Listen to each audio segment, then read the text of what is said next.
নমস্কার বন্ধুরা, welcome to our channel যেখানে ভূতের ভয় নিয়ে চলে এসেছি তোমাদের জন্য আর একটা নতুন রিয়েল হরর স্টোরি। তোমাদের এই স্টোরিগুলো পছন্দ হয়ে থাকলে অবশ্যই করে আমাদের চ্যানেলটি সাবস্ক্রাইব করো, পাশে থাকা বেল আইকনটি বাজিয়ে দিও আমাদের ভিডিও নোটিফিকেশন সবার আগে পাওয়ার জন্য।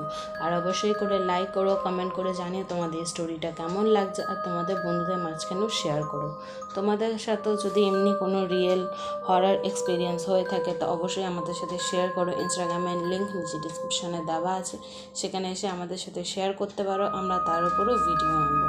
তাহলে চলো আজকের গল্প শুরু করা যাক। রাত 8টার সময় পুলিশ অফিসার সেই হোটেলেই যায় আর সেই 8 নম্বর টেবিলে গিয়ে বসে। হোটেলের কর্মচারী পুলিশ অফিসারকে জিজ্ঞাসা করলো, স্যার আপনি আর একবার ভেবে দেখুন। হ্যাঁ, ভেবে দেখেছি। আপনি যান, আমার জন্য 1 কাপ চা নিয়ে আসুন। কর্মচারী চা আনার জন্য চলে যায়। আর তখনই হোটেলের চারিপাশে কেমন যেন অন্ধকার হয়ে আসছে, আর সেই অন্ধকারেই পুলিশ অফিসারেরও হত্যা হয়ে যায়। তারও গলা কেটে যায় আর তার শরীর থেকে রক্ত অনবরতভাবে বেরোতে থাকে। টিভিতে এই খবর দেখে বিপাশার হাত পা ঠান্ডা পড়ে যায়। বিপাশা তখনই নিজের বড় মামা সুমনকে ফোন করে বলে, মামা, টিভিতে খবর দেখেছো? হ্যাঁ বিপাশা, খবর দেখেছি। তোর বাবা যেই টেবিলে মারা গেছে সেই টেবিলেই পুলিশ অফিসারও মারা গেছে। মামা, আমার খুব ভয় করছে। তুই ভয় পাস না, আর নিজের মাকেও কিছু জানাস না। তুই এখনই চলে আয় আমাদের বাড়িতে। বিপাশা তখনই গাড়ি নিয়ে বেরিয়ে পড়ল নিজের বড় মামার বাড়ির উদ্দেশ্যে। একটা ফাঁকা রাস্তায় গিয়ে গাড়িটা খারাপ হয়ে যায় আর গাড়িটা বন্ধ হয়ে যায়। গাড়ি থেকে বেরিয়ে বিপাশা কেমন একটা গলার আওয়াজ পাচ্ছিল। সেই আওয়াজে বিপাশাকে কি বলছিল, কি ম্যাডাম, গাড়ি বন্ধ হয়ে গেছে, আমি ছেড়ে দিতে আসবো? সেই গলা শুনে বিপাশার হাত পা ঠান্ডা পড়ে যায়, কারণ বিপাশা সেই গলা ভালোভাবেই চিনত। পিছনের দিকে তাকিয়ে দেখলো তার সামনে গলা কাটা হোটেলের কর্মচারীর পোশাক পরে একজন দাঁড়িয়ে আছে। এটা কোনোদিনই সম্ভব নয়। লোকটার হাতের মধ্যে তার মাথা রয়েছে এবং তার চোখ দুটো লাল টকটকে হয়ে রয়েছে, যেন তার চোখে পুরো রক্ত নেমে এসছে। কেমনি একটা আওয়াজে কেমনি একভাবে তাকিয়ে থেকে আমার দিকে তাকিয়ে বলল, যতক্ষণ তুমি নিজের চোখে দেখোনি ততক্ষণ অসম্ভব, এবারে তো নিজের চোখে দেখেই নিয়েছো, তো এটাও সম্ভব। এই বলে নিজের মাথা নিজের শরীরের উপর রেখে নিল। বিপাশা এই ভয়ানক দৃশ্য দেখে সে ভিতর থেকে কেঁপে গিয়েছিল। সে কিছু বলতেও পারছিল না, তার গলাও যেন কেমন শুকিয়ে আসছে। ঠিক তখনই বিপাশার শরীর থেকে তার মাথা আলাদা হয়ে যায়। পরের দিন সন্ধ্যেবেলার মধ্যেই বিপাশার মৃতদেহ দেওয়া হয়। বিপাশার মা অর্থাৎ রত্না কেঁদে কেঁদে খুবই খারাপ অবস্থা হয়ে যায়। আমার পরিবারের উপর কার খারাপ নজর পড়ে গেছে। পরশুদিনে আমার স্বামী এত ভয়ানক মৃত্যু হয়েছে, আর আজকে আমার মেয়েরও। সুমনও নিজের বোনকে জিজ্ঞাসা করলো, বিপাশা সেই অন্ধকার রাস্তায় কি করতে গেছিল? আমি জানি না দাদা, আমি তো শুধু তোমার সাথে কথা বলতে শুনেছিলাম। আমার সাথে মানে?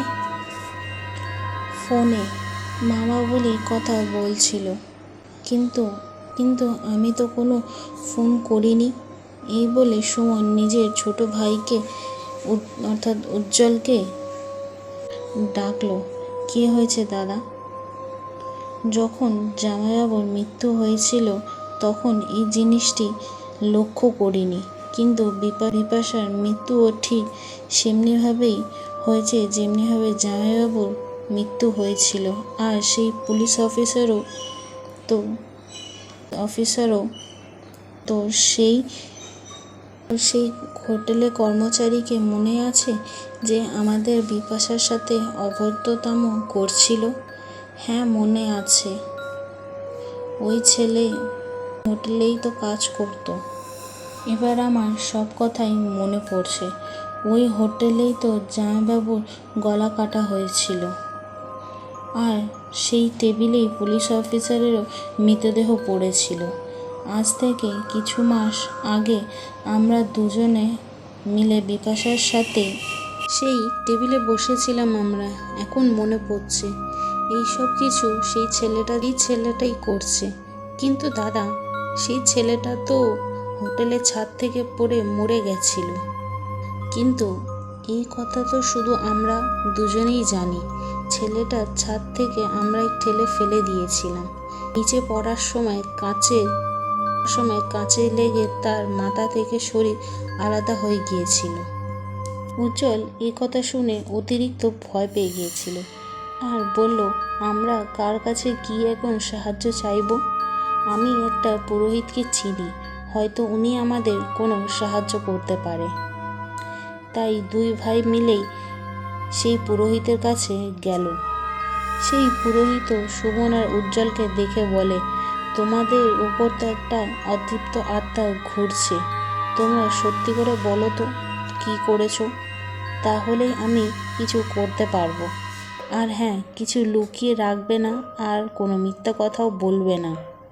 কিছু মাস আগেকারই কথা মনে পড়ছিল। সুমন, তার ভাই উজ্জ্বল আর বিপাশা তিনজনে মিলে সেই হোটেলে গিয়েছিল আর হোটেলের টেবিলে গিয়ে বসে হাসি মজাই করছিল। আজ আমি প্রথম হয়েছি মামা, আজ আমায় ভালো মন্দ কিছু খাওয়াতে হবে। চিন্তা করিস না, আজকে তোর যেটা খাওয়ার ইচ্ছা সেটাই খা। এই শহরে এটা সবথেকে ভালো হোটেল, এখানে তোর পছন্দ মতো সবই খাবার পাবি। তখনই হোটেলে কর্মচারী চলে আসে। বিপাশাকে দেখে বললে, আপনি তো বিপাশা না, যে কলেজে প্রথম হয়েছে? আমিও সেই কলেজেই পড়ি, আর সন্ধ্যাবেলা এসে এখানে কর্মচারীগিরি করিস?